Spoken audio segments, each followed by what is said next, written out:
उपस्थित समस्त श्रद्धालुजन, भक्तजन, आदर्शमयी, करुणामयी, ममतामयी माताएं, बहनें, छोटे छोटे बाल वृंद सभी को व्यासपीठ से राधे राधे। भगवत कथा में प्रवेश करने से पूर्व 2 मिनट भगवान नाम संकीर्तन।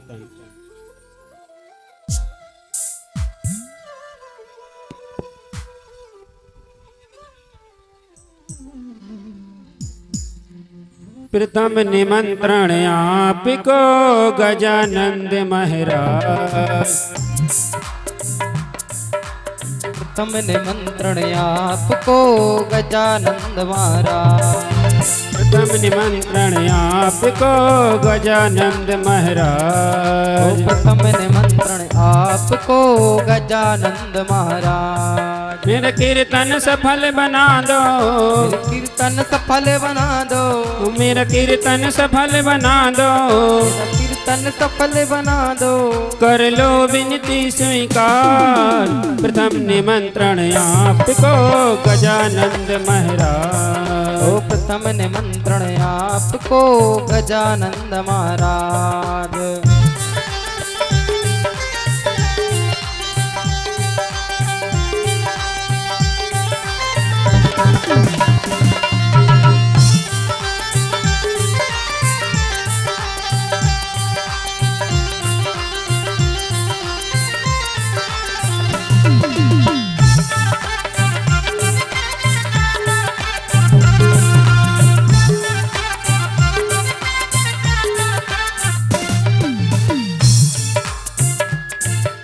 सब देवों में सबसे पहले होती तेरी ही पूजा, सब देवों में सबसे पहले होती तेरी ही पूजा, सब देवों में सबसे पहले होती तेरी ही पूजा, सब देवों में सबसे पहले होती तेरी ही पूजा। तीनों लोकों में ना देखा तुम सा देव कोई दूजा, तीनों लोकों में ना देखा तुम सा देव कोई दूजा, तीनों लोकों में ना देखा तुम सा देव कोई दूजा, तीनों लोकों में ना देखा तुम सा देव कोई दूजा। देवा देवा आओ, ओ देवा देवा ओ, हाँ देवा देवा आओ, ओ देवा देवा ओ, हो मूसे पर सवार, प्रथम निमंत्रण आपको गजानंद महाराज, ओ प्रथम निमंत्रण आपको गजानंद महाराज।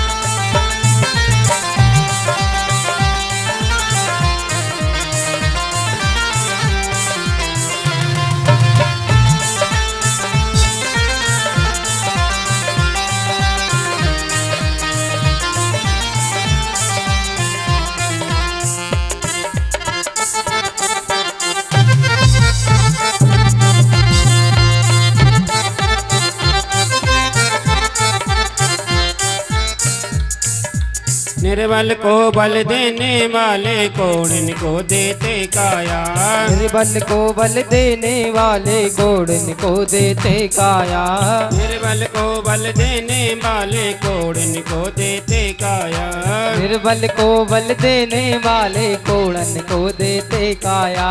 यम को वीर दिग्पालों ने भी भेद तुम्हारा ना पाया, यम को वीर दिग्पालों ने भी भेद तुम्हारा ना पाया, यम को वीर दिग्पालों ने भी भेद तुम्हारा ना पाया, यम को वीर दिग्पालों ने भी भेद तुम्हारा ना पाया। तेरी 3 लोक में महिमा, तेरी 3 लोक में महिमा, तेरी 3 लोक में महिमा, तेरी 3 लोक में महिमा। गूंजे है जय जयकार, प्रथम निमंत्रण आपको गजानंद महाराज, प्रथम निमंत्रण आपको गजानंद महाराज, प्रथम निमंत्रण आपको गजानंद महाराज।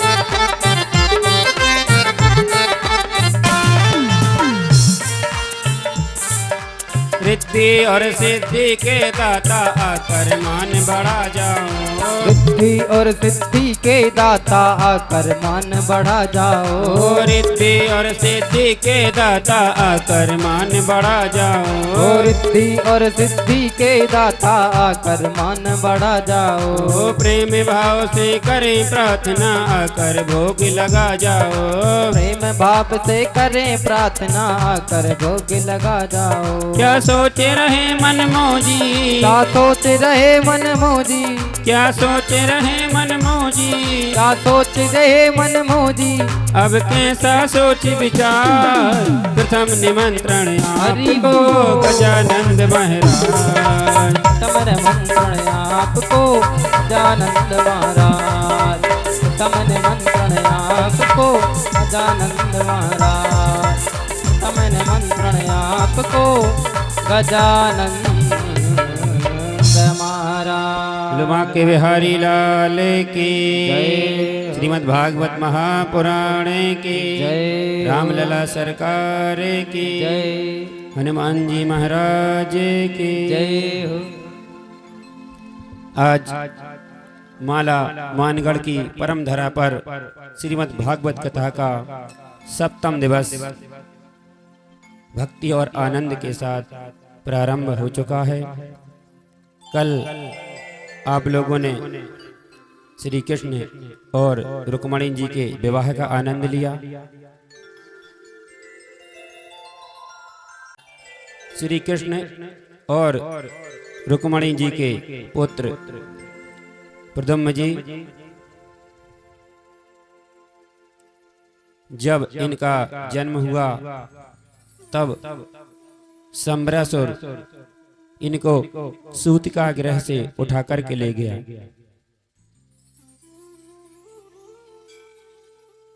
क्योंकि सम्रासुर को यह वरदान था कि इसकी मृत्यु कृष्ण के पुत्र से ही होगी। इसलिए उसने सोचा कि जिससे मृत्यु होनी है उसी को ही नष्ट कर देते। महाराज सूतिका गृह से ले गया और ले जा करके नदी में फेंक दिया। उस नदी में एक बड़ा भारी मछली थी, वह उस पुत्र को निगल गई।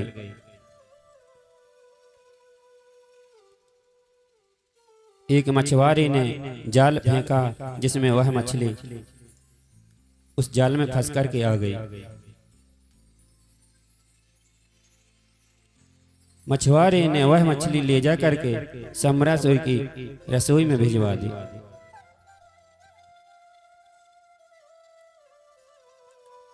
वहां सम्रासुर की दासी मायावती जो कि रति हैं,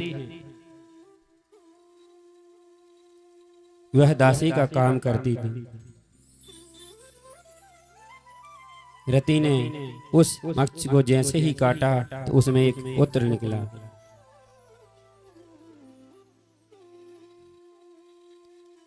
रति उसका पालन पोषण करने लगी। समय उपरांत वह पुत्र बड़ा हुआ।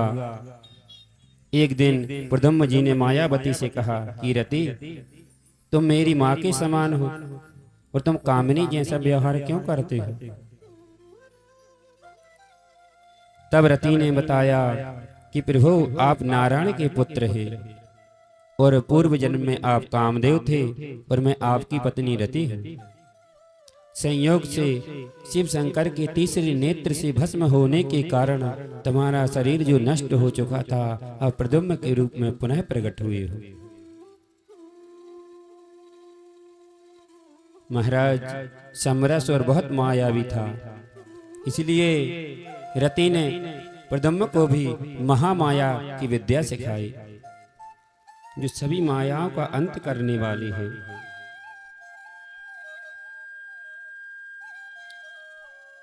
एक दिन प्रद्युम्न जी सम्रासुर की नगरी में जाकर के उसको ललकारते हैं और दोनों में भीषण युद्ध होता है।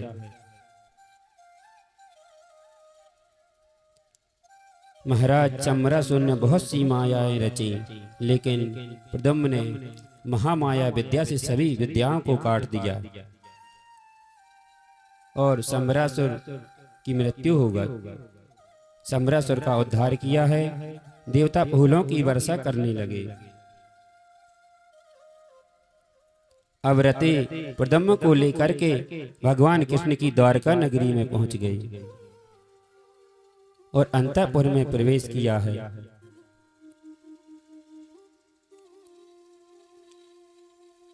जब रुक्मणी ने देखा कि एक इसका पुत्र है और ये कहां से आया, उसी समय नारद मुनि पहुंच गए और उन्होंने बताया कि एक और कोई नहीं, ये आपका ही पुत्र है।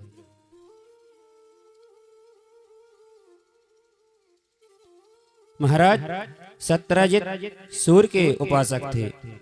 भगवान सूर्य की उपासना करते थे। दोनों में बड़ी मित्रता थी। इसलिए सूर्य ने प्रसन्न होकर के इनको श्यामंतक मणि दे दी।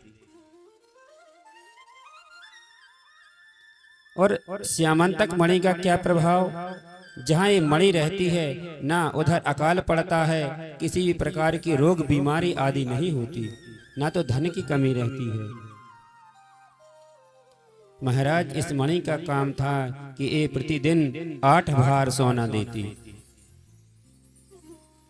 अब 8 भार होता कितना है, जितने धान के 4 बीज होते उससे बनती एक भुजा, और 5 भुजा से एक पण बनता है, और 8 पण से एक धरण बनती है, और 8 धरण से एक पल बनता है, और 100 पल की एक तुला होती है, और 20 तुला का एक भार होता है। इस प्रकार से 8 भार सोना।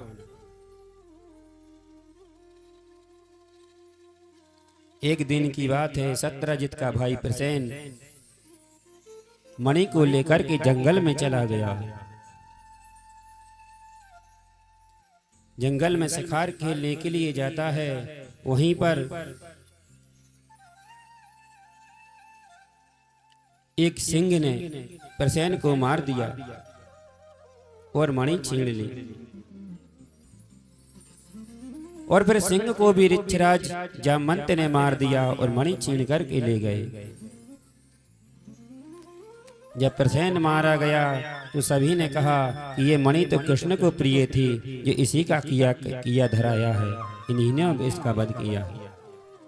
तब भगवान अपने स्वजनों के साथ जंगल में ढूंढने के लिए गए। जब सभी लोगों ने देखा कि प्रसेन जहाँ मृत उसका शरीर पड़ा हुआ है, वहां सिंह के पैरों के निशान लगे। सभी समझ गए कि प्रसेन को सिंह ने मारा है।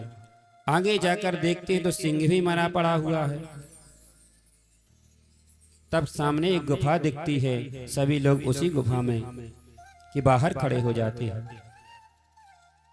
भगवान गुफा में प्रवेश करते हैं, सभी बाहर खड़े हो जाते हैं। महाराज जैसे ही भगवान अंदर गए तो देखा कि छोटे छोटे बच्चे उस मणि से खेल रहे थे।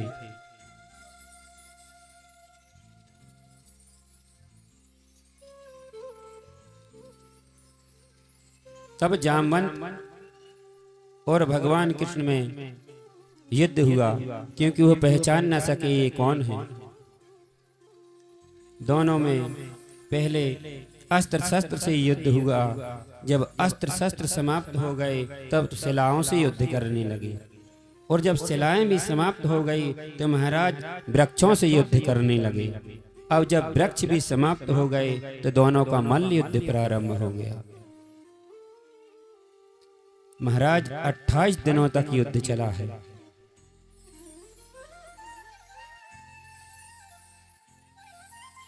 जब लड़ते लड़ते जामवंत हार गए तो वह समझ गए, क्योंकि जामवंत को पता था कि हमें केवल विष्णु अवतारी राम ही हरा सकते हैं और कोई नहीं हरा सकता। तब जामवंत भगवान को पहचान गए और भगवान की स्तुति करने लगे।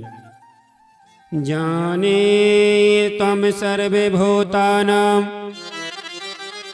प्राणम ओजसहो बलम विष्णु पुरुषोत्तमं प्रभु विष्णु मधीश्वरम। हे प्रभु, मैं आपको पहचान गया कि आप कौन हैं। भगवान से प्रार्थना करते हैं, प्रभु आप हमें उसी रूप के दर्शन दीजिए जिस रूप की हमने सेवा की है। तब भगवान ने अपना राम रूप दिखाया है। जामवंत जी ने भगवान के रूप का दर्शन किया और कहा, हे प्रभु, ये मेरी पुत्री जामवंती है, इसके साथ आप विवाह कर लीजिए और मणि भी ले जाइए। महाराज जामवंत ने जामवंती के साथ भगवान को मणि समर्पित कर दी। भगवान और जामवंती का और भगवान का विवाह संपन्न हुआ। भगवान ने मणि ले जा करके और सत्यजित को दी। सत्यजित को बड़ी शर्मिंदा आई कि मैंने भगवान को मणि की चोरी लगाई है। कहा कि इस मणि की चोरी से जो मुझे शर्मिंदा प्राप्त हुई है, इसलिए मणि के साथ में अपनी पुत्री सत्यभामा भी आपको देता हूं। तब भगवान ने कहा, सत्यजित, हमें श्यामंतक मणि की आवश्यकता नहीं है, हमें तो इससे जो सोना निकलेगा उसी को तुम दे देना।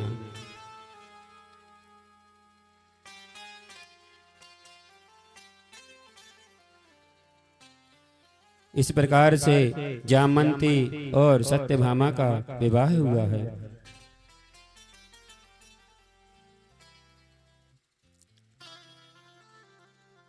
अक्रूर और कृतवर्मा ने सतधन्वा से कहा कि अब सत्यजित को भी मार देना चाहिए। इसने सत्यभामा का विवाह मेरे साथ न करके भगवान कृष्ण के साथ कर दिया है। तब सतधन्वा ने सत्यजित को मार दिया।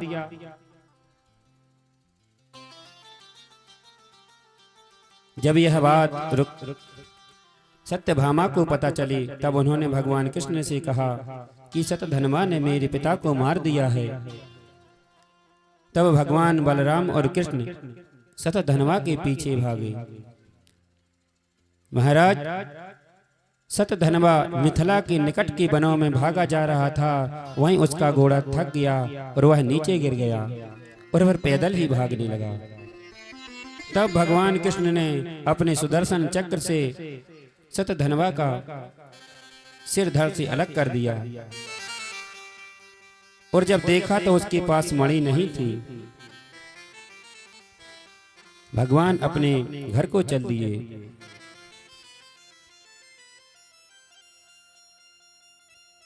2 मिनट भगवान नाम संकीर्तन, उसके बाद भगवत कथा में प्रवेश करेंगे।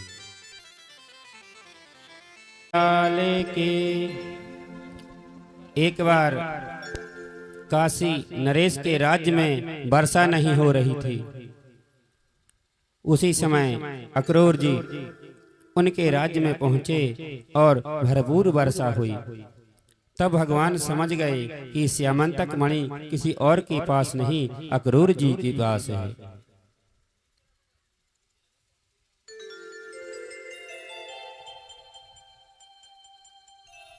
श्यामंतक मणि अक्रूर जी के पास है। तब भगवान ने कहा, सच सच बताओ कि मणि तुम्हारे पास है कि नहीं। तब अक्रूर जी ने कहा, हाँ हमारे ही पास है। तब भगवान ने कहा, तुम इस मणि को रख लो, क्योंकि सत्यजित की कोई संतान नहीं है, इसलिए अब तुम उनके उत्तराधिकारी हुए और उनका विधि पूर्वक आप राज्य चलाएं। महाराज दुर्योधन पांडवों से बैर रखता था, इसलिए दुर्योधन ने एक योजना बनाई कि क्यों ना इन 5 पांडवों को ही समाप्त कर दिया जाए, जिसके कारण न रहेगा बांस न बजेगी बांसुरी। तब महाराज इसने प्रवचन की सहायता से लाक्षागृह बनाया, जो पूर्ण रूप से लाख का बना हुआ था। देखने में अति सुंदर, लेकिन जो सामग्री लगी हुई थी, लाख तेल घी आदि से वह लाक्षागृह बना हुआ था। अब विचार किया कि कैसे इनको उस लाक्षागृह में भेजा जाए। तब विचार किया कि हर साल धृतराष्ट्र है जो भगवान शिव की पूजा करने के लिए वारणा व्रत जाते हैं, इस बार युधिष्ठिर तुम लोग जाना। तब कुंती सहित पांचों पांडवों वारणा व्रत के लिए चल दिए। इनकी ठहरने की उत्तम व्यवस्था थी उसमें। यह बात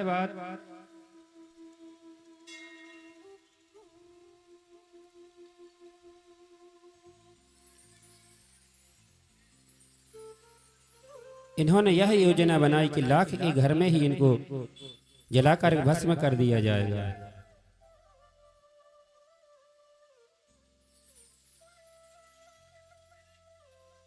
महाराज जाने की तैयारी हुई। उसी समय विदुर जी आ गए। दुर्योधन इनका पीछा नहीं छोड़ रहा था, इसलिए विदुर जी ने एक इशारा कर दिया कि यदि वन में आग लग जाए तो क्या करना चाहिए और वन में कौन सा जीव सुरक्षित रहता है। तब पांडवों ने, युधिष्ठिर ने उत्तर दिया कि केवल वन में आग लगने पर चूहा ही सुरक्षित रहता है। रास्ते भर विचार करते जा रहे हैं कि विदुर काका ने कौन सा संदेश दिया है। रात्रि में गए, भगवान के दर्शन किए, लाक्षागृह में प्रवेश किया गया। इधर विदुर जी ने अपने सेवकों को भेज दिया कि जाओ तुम सुरंग का निर्माण करो।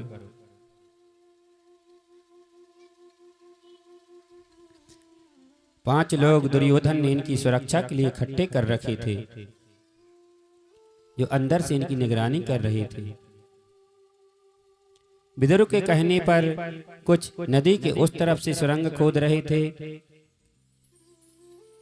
और जब इनको भी पता चला कि यह ग्रह लाख का बना हुआ है, तो विदुर ने जो अपने सेवक भेजे थे वो अंदर से सुरंग को खोदने लगे। रात्रि में लाक्षागृह में आग लगा दी गई। सब धू धू कर जलने लगा।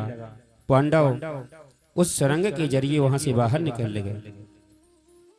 वह सुरंग हिडन नदी पर आकर खुलती थी।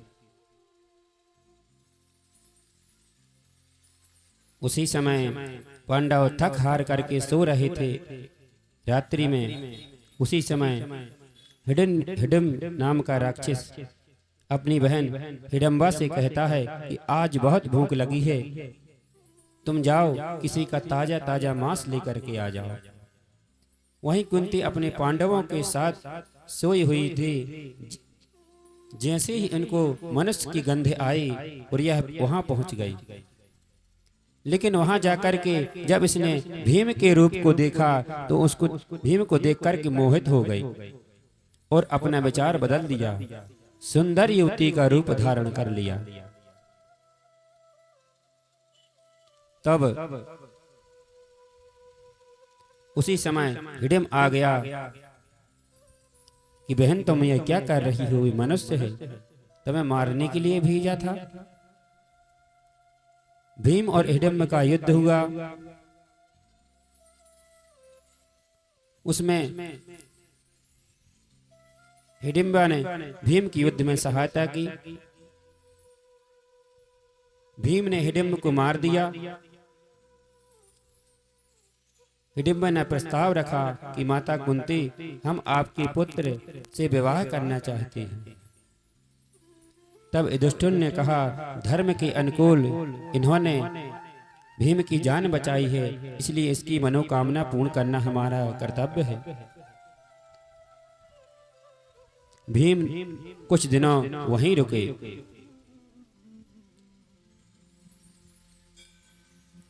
महाराज, पांडवों ने एक चक नगरी में एक ब्राह्मण के घर आश्रय लिया है। दिन भर जाते भिक्षा के द्वारा अपने परिवार का पालन पोषण करते।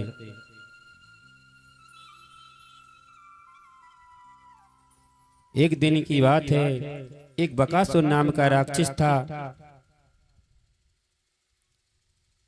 और जिस घर में पांडव रुके हुए थे, उस दिन उसी ब्राह्मण के घर की बारी आई कि भोजन और घर के एक किसी सदस्य को भोजन के लिए बकासुर के लिए दिया जाए। तब पांडवों ने मन में विचार किया कि जिसका हमने खाया है और उनके ऊपर यदि विपत्ति है तो आज हमें उनका साथ देना चाहिए। तब सभी ने कहा कि भीम को जाना चाहिए। भीम छकड़े में सामग्री भोजन की लेकर के गए और गुफा के बाहर अपने छकड़े को खड़ा कर दिया और स्वयं भोजन करने लगे। उसी समय वह राक्षस आया तो भीम ने जो भोजन की खीर उस राक्षस के लिए भेजी थी स्वयं पी गए और उस मटके को उसके सिर के ऊपर मार दिया। वह क्रोध से आग बबूला हो गया। युद्ध हुआ और आखिरकार भीम ने बकासुर का वध कर दिया। महाराज, द्रौपदी का जन्म यज्ञ कुंड से हुआ है, इसलिए इनको याज्ञ सेनी भी कहते हैं। क्योंकि द्रुपद और द्रोणाचार्य ये बचपन में दोनों एक साथ एक ही आश्रम में पढ़ती थी। दोनों में बड़ी मित्रता थी। एक दिन द्रोणाचार्य इनकी सभा में गए और द्रुपद को कहने लगे, मित्र, उन बचपन के दिनों को याद करो जब हम दोनों एक साथ खाया करते थे। तब द्रुपद कहते हैं कि वो समय कुछ और था, आज हम राजा हैं और तुम एक गरीब ब्राह्मण हो। अब हमारी तुम्हारी क्या बराबरी हो सकती है।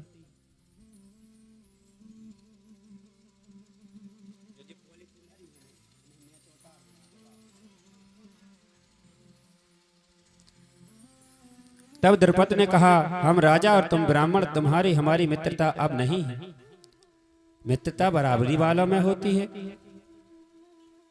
द्रुपद वहां से आ गए और जब इन्होंने पांडवों को शिक्षा दी और जब गुरु दक्षिणा की बात आई, तब द्रोणाचार्य ने कहा कि जाओ तुम द्रुपद को बांध करके ले आओ।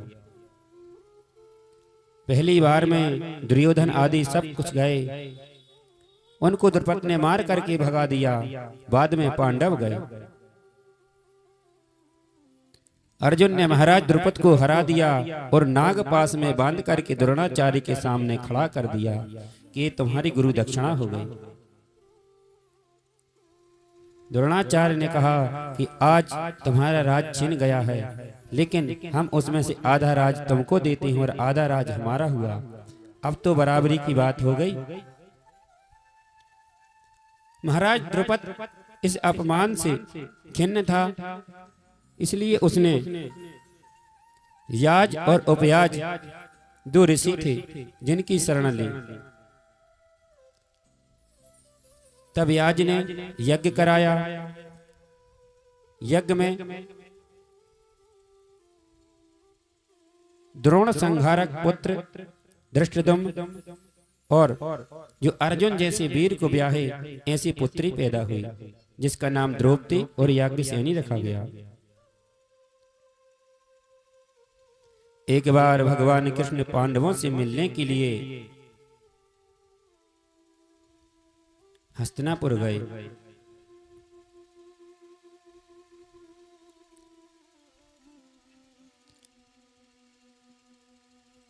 वहां पर पांडवों से मित्रता हुई। अर्जुन को हृदय से लगाया, युधिष्ठिर को प्रणाम किया। एक दिन अर्जुन और भगवान कृष्ण जिस